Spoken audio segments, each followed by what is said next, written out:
Hey everyone, Ryan here at eTrailer. Today on our 2024 Chevy Equinox, we're going to be showing you how to install the etrailer.com base plate kit. But since there are quite a few base plates available for the Equinox, why don't we take a minute, check this one out first, and make sure it's going to be the right setup for you. Right off the bat, a lot of people ask, what are the main parts that I'm going to even need to flat tow my Equinox down the road in the first place? And there's a total of 5 major components. You'll have your base plate, your tow bar, your safety cables, your tow bar wiring, and your supplemental braking system. And with the Equinox 2, there's a couple other parts I like to recommend as well. One of them being a battery charge line kit, as well as an automatic battery disconnect switch. This is how the front of your Equinox can look whenever you're not flat towing behind your motorhome, and I like it. You know, the matte black finish of this does a pretty good job of kind of blending in with everything, and I really like the fact that this bracket comes included. It just makes figuring out a spot to mount up a lot of your other components really easy, and with this setup it's perfect. We have our wiring connector there and our braking system components all organized and easy to get to.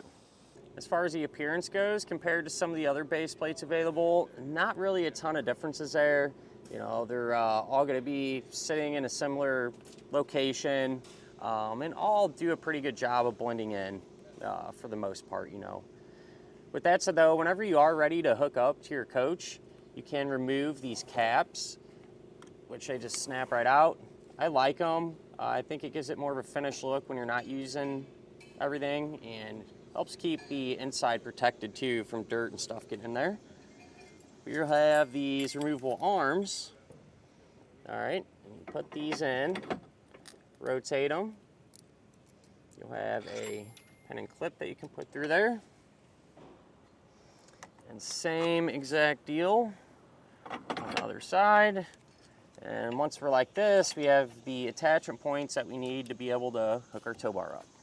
When you're ready to hook your tow bar up, real easy, you just take the ends, we'll line those up, the base plate arms, we'll put a pin through, this little clip here. The safety chain openings, pretty easy to get to there. And one of the really nice things with this base plate is it's extremely versatile, meaning you're going to be able to use a lot of different types of tow bars with it. You know, the ends are going to be able to match up. So for example, a lot of the Demco style tow bars, some of the Kurt tow bars, of course the etrailer.com tow bars, the Blue Ox tow bars with this style of end will be directly compatible. So there's a lot of different options out there for you that, you know, mate right up, so to speak. With that said, if you happen to have a manufacturer of tow bar already that isn't compatible, chances are really good you can still make that happen. And that's because there's a lot of different adapter ends out there that'll let you take the old one off your current tow bar, put the new adapter on, and allow it to pair up. This is how the front of your Equinox can look whenever you're all set up and hooked up behind your motorhome. And I'm a fan, honestly. You know, just by taking a quick glance, you can make sure everything is plugged in and connected the way it should be. So it's really well organized and easy to get to. When it comes to fitment of the base plate on, you know, these Equinoxes, there's a lot of different submodels out there, and this one's going to work with all of them across the board. So regardless of what you got, you'll be in good shape.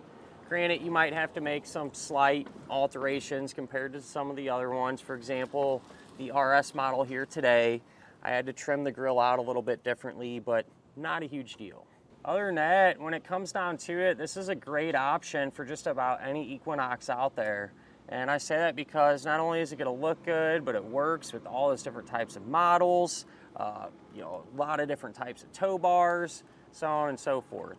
As far as the installation goes, it's definitely time consuming, don't get me wrong, but that pretty much holds true for any flat tow setup. You will have to remove the fascia and do some drilling and things like that, but hopefully I can give you a couple pointers along the way that'll make it easier for you. With that said, if this is something you're not going to mess with, I definitely understand that. You can always use our dealer locator network, and that can help you find a shop in your neighborhood that can do this for you.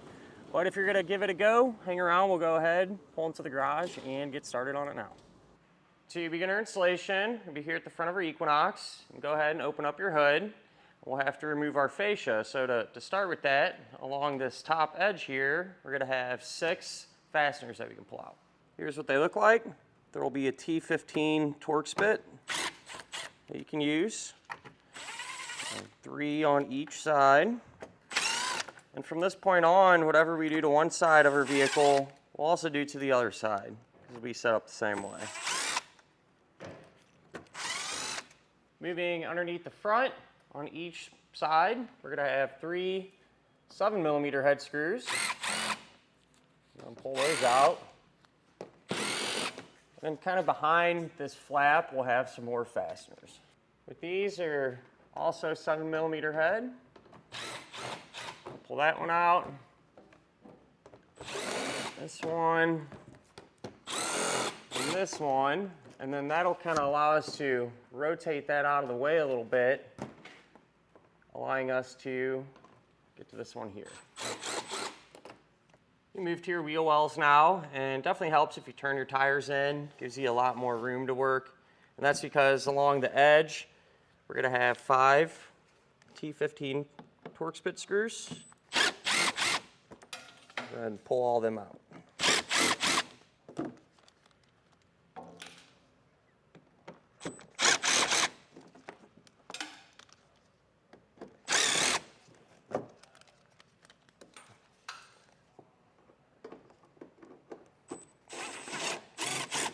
Once you have them all out, you can kind of grab your fender liner here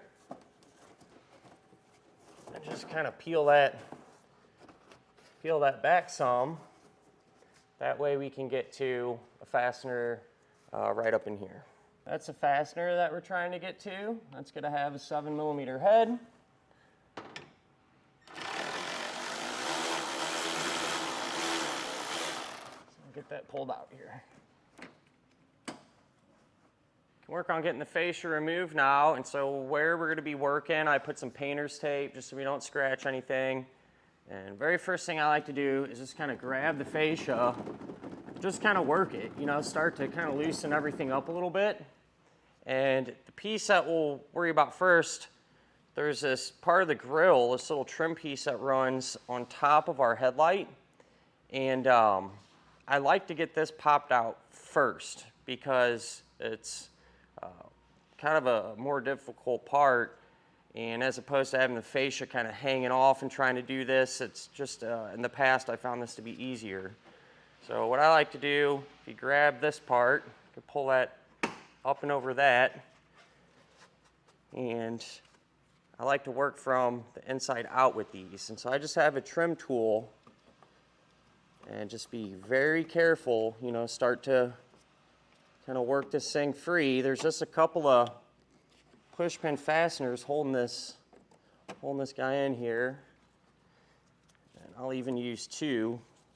Use one as a keeper there, and just take your time and carefully start to work this free.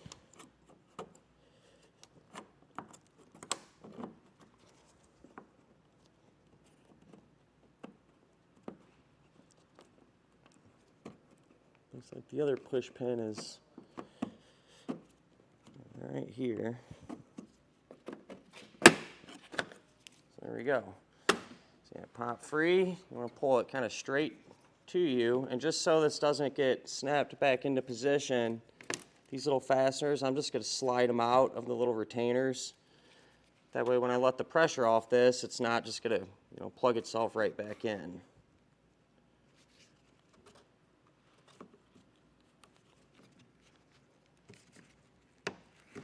Definitely helps if you can have someone give you a hand with this part, because we're ready to take the fascia off. And starting here at the corner, there's just some clips holding this in place. We'll just kind of unsnap here.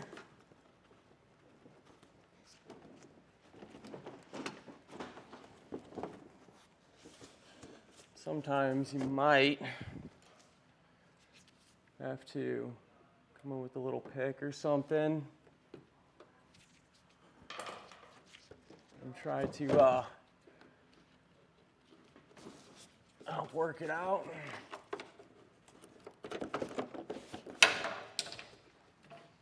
A lot of times these will just unsnap pretty easy. This one here is exceptionally tight, but that's all right. Just take your time with it. Get it to work out.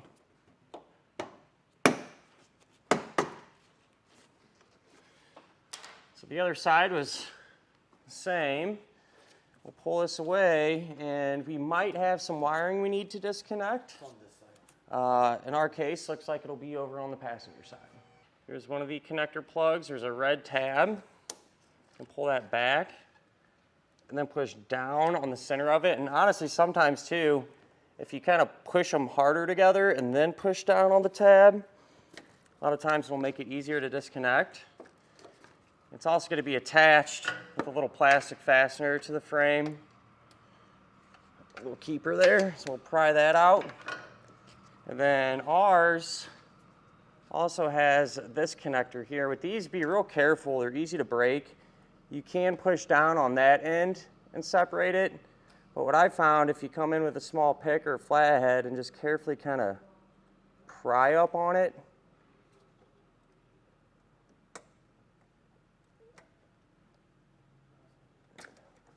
tends to make it go a little bit smoother there. And so that looks like everything that's holding us in place still. So now we can set the fascia off to the side for now.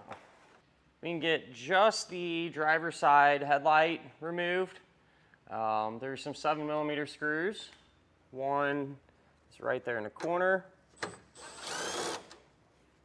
Then the other one is right here on the side. And I think we'll have just one more in the front. Here's what I believe is the last fastener. We'll pull that out. We'll see if this headlight will come free.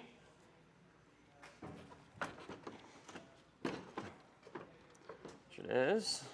So we'll pull straight back on it. And actually looks like we'll have the cable attached to it still, so we'll have to set this down. We can disconnect it though. So I just did that just like the one we did with our, when we removed the fascia. What I'm gonna do, I'm gonna come back, I'll get my little trim tool, pry that out, and we can get the light out of the way.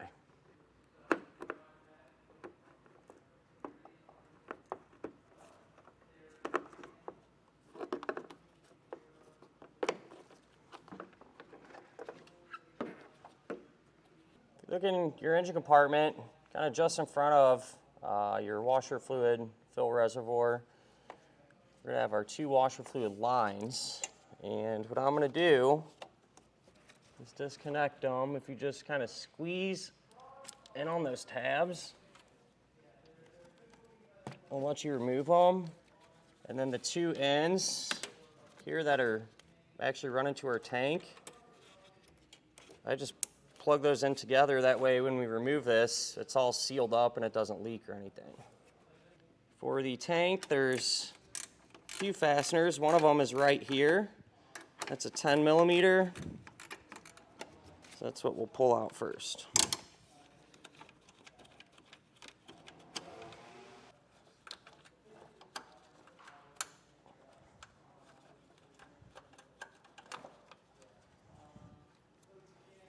We'll get everything unplugged before we go any further. There's a couple of electrical connectors. This one here, I like to take a small screwdriver. You can kind of pry up on that tab. Kind of like the one that we did earlier. This one's the same deal. And you'll pull down on the red tab, push in. pop this wiring free from the frame too, just to give us more room to work there. And then there's 3 more 10 millimeters. One of them up here.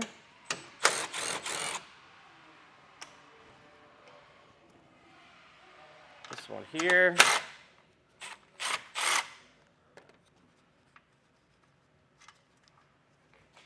And there's one more kind of buried right there. So you want to hold the tank while you're removing this one.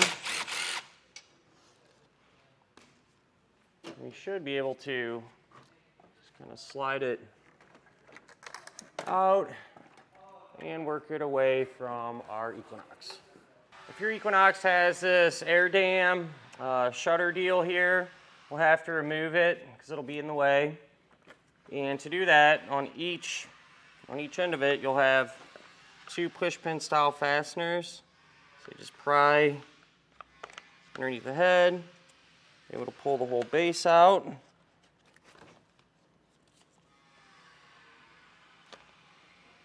Same thing here.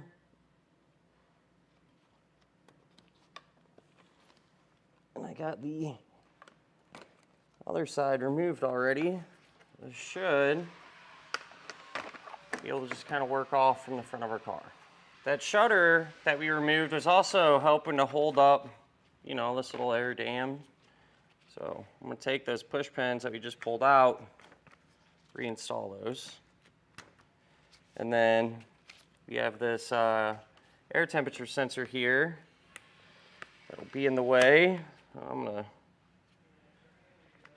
pry it free from the air dam first. And then to get this out, if you just kind of squeeze in on those little tabs there, it'll push free. And we're just going to tuck this up and out of the way for now. We do need to trim this air dam up a little bit to give our base plate enough room to fit. So first thing, we'll cut this tab off here.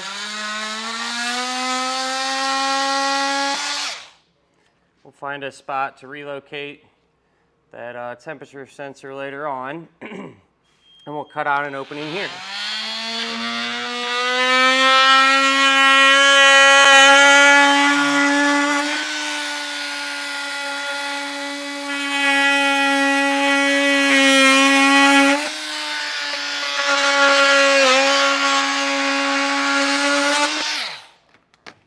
On each side of your bumper beam, you're going to have this plastic piece here.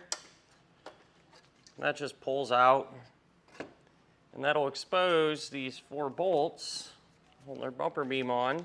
It's a 13 millimeter. We're going to pull these out.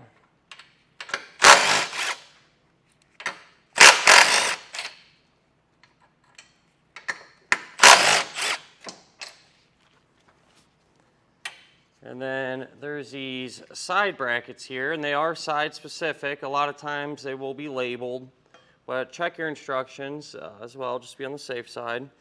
But these are going to fit behind our bumper beam there. And then what I like to do is just take 1 or 2 bolts and just get them started. Hand tight, you don't need to get too carried away. But that way we can still kind of maneuver this piece around if need be. The next set of hands now, we can take our base plate, get it in position, and sometimes it'll look like it's almost too tight because, you know, this is going to set on this outside edge. But what we found out, if you kind of go from the bottom and up, it tends to fit a little bit better.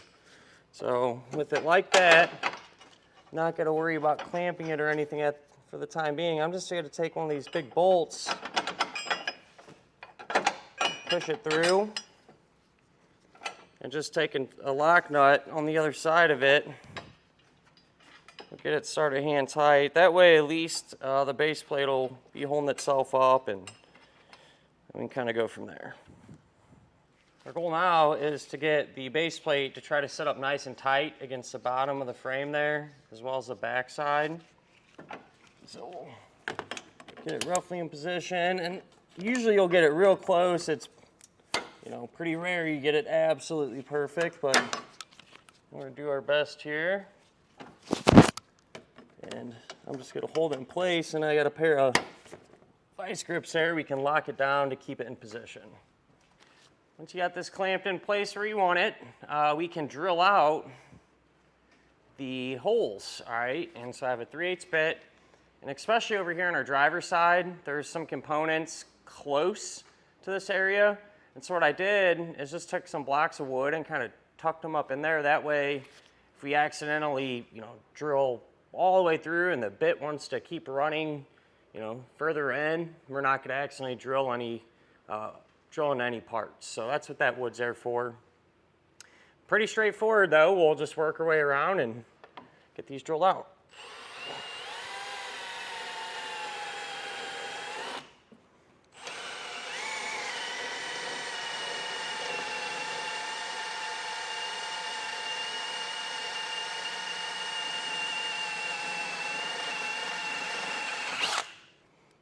I got all these drilled out other than this one down here because my grips are blocking it. So I'll get all the hardware started in these and tighten down.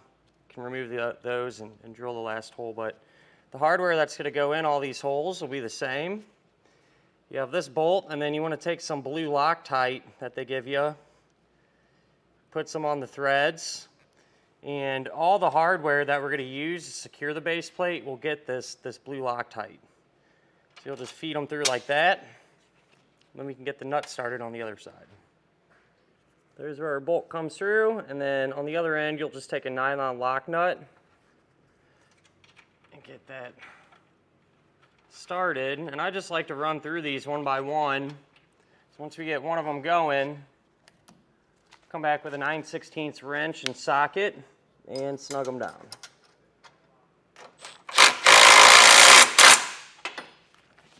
Once you get all those bolts in and snug down, make sure to come back with a torque wrench and completely tighten them to the amount specified in the instructions. Now you want to grab another one of the large bolts, just like the one that we put up here, connecting the bracket to the actual base plate. I did remove that nut and put blue Loctite on that bolt too. Same thing with this one. So we'll just put that through, leave it loose, and then moving up here, you still want that loose, you know, that way you can move this around if you need to get these bolts lined up. So the two that I left open, I put Loctite on them.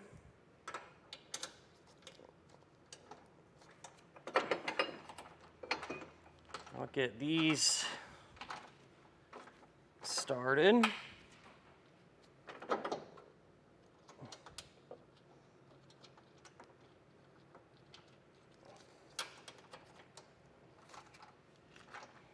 What I'll do, I'll pull these top ones out, put Loctite on those.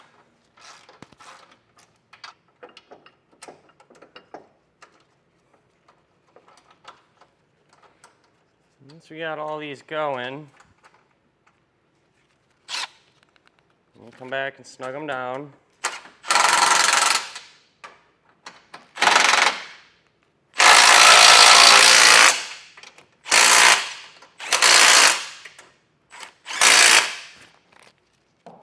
And while we're right here, and before that Loctite settles, we'll get them completely torqued down too. Lastly, we can snug up those two larger bolts. So I have a 3/4 inch wrench and socket.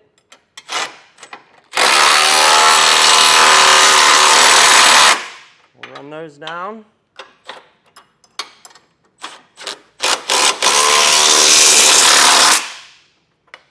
Then we'll get these torqued as well.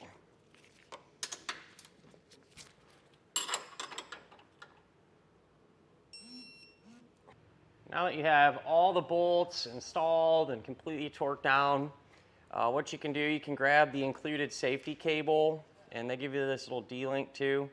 Just wrap the safety cable around the frame. Just make sure you're not, interfering with other parts on the car, wires and stuff. Then I just put the D-link through the opening in our base plate and around the two ends on the safety cables. And something that I like to do is just take some zip ties and kind of zip tie up some of the loose ends just to keep it secure and prevent it from kind of clunking around when we're going down the road. At this point, the base plate does come with this bracket here to mount up your wiring and stuff. If you want to use it, you can. They just give you a couple nuts and bolts. You bolt it up to your base plate. And something else that I did, I came back with some flat black spray paint and painted the hardware just to help it match a base plate and blend in a little bit better. And as far as the sensor goes, you remember that air temperature sensor, we relocated that right here. What I did, I just drilled a hole in the plastic, roughly the same size, pushed it through. It locked in, but for good measure, I took a zip tie and secured it that way as well. I also went ahead, took the little plastic deals here that we removed, just pushed those back into place, reinstalled our washer fluid reservoir and our headlight the opposite way that we removed those. And at this point, it'd be a great time to think about installing some of your other flat towing components, like your braking system and your wiring. And I say it because with the fascia removed, it just makes it a lot easier to get the stuff and route wires, so on and so forth. That's exactly what I'm going to do. And once I have all that wrapped up, we can take a look at the fascia, see if we need to trim it or modify it at all to get it put back into position. Now that I have my other components installed, parts of our braking system and our wiring connector, so on and so forth, we can get the fascia put back in place, which will require some trimming. There's a diagram of instructions that you can follow, and I take that into consideration, and then what I like to do is just roughly put the fascia back in place and kind of cut and work it back on as we go, because I want to try to take out as little as possible. So I know for sure, what I can see, some of this is going to have to get removed, and that's what the instructions say too. And I like to use a pair of snips like this, give you a real good clean cut. You can use regular pair of snips, maybe utility knife, Dremel tool, multi-tool, whatever you got. So I'm just going to start removing some of this material and kind of go from there. So I'll keep cutting away so we get everything to fit, and once that happens, I'll show you what we came up with here. I got our fascia trimmed out and everything put back in place, and I did my best to take as little material as possible. I think it turned out all right now that it's all together. This is an RS model, so I know it's set up a little bit different than some of the other ones, because from my experience in the past, I didn't have to cut a lot of this out of the way, but how this one's set up, I did. So just take your time, kind of go from there. One thing worth noting too, if you're using this bracket that they give you, all right, if you set it up like we have, which is really about the only solution, because you can't really drop it down further or bring it out or anything. I did have to remove our license plate, right? So you could cut some of this out to make it work. In our case, the state that this vehicle is registered in don't require front plates, so it's just easier to get it out of the way. But I have run into this in the past on vehicles that needed front plates. And what I did is I left this in place, and then I just cut, this last inch or so off or something like that, and then simply just mounted the plate higher up on it. So that's a solution that you could do to work around all these other components there.